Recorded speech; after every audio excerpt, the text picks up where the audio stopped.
പ്രിയപ്പെട്ടവരെ, ഞാനുള്ളത് കൂരിയാടാണ്. കൂരിയാട് നമ്മളെ ഹൈവേയില് കുളപ്പുറം പാടത്താണിത്. കുളപ്പുറം പാടത്ത് JCB അടക്കം ഒന്നായിട്ട് നമുക്ക് അതാ പോയിട്ടുണ്ട്. ഇതില് സർവീസ് റോഡില് നോക്കുക, 2-3 വാഹനങ്ങള് കുടുങ്ങിയിട്ടുണ്ട്. സർവീസ് റോഡ് മൊത്തം വിണ്ട് കയറിയിട്ടുണ്ട്. വല്ലാത്തൊരു ഭീകര അന്തരീക്ഷമാണ് ഇവിടെ കണ്ടിട്ടുണ്ടെങ്കിൽ കേട്ടാ. അത് വലിയൊരിതാണ്. ജനങ്ങളാരും അങ്ങോട്ട് പോകാതെയൊക്കെ വലിയ അപകട ഇതിലാണ് നമ്മളുള്ളത്.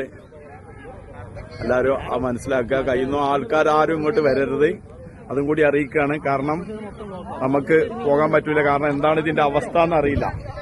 കാരണം മൊത്തം ഇവിടെ ചെറിയൊരു പ്രശ്നങ്ങളൊന്നുമല്ല, നമ്മൾ ആദ്യമേ പറഞ്ഞുകൊണ്ടിരിക്കുന്നതാണ്. കാരണം അത്രയും ഉയർച്ചയാണ്. നമുക്കറിയാം, ഈ കൂരിയാട് ഭാഗത്ത് ഭയങ്കര ഉയർച്ചയാണ് വന്നിട്ടുള്ളത്.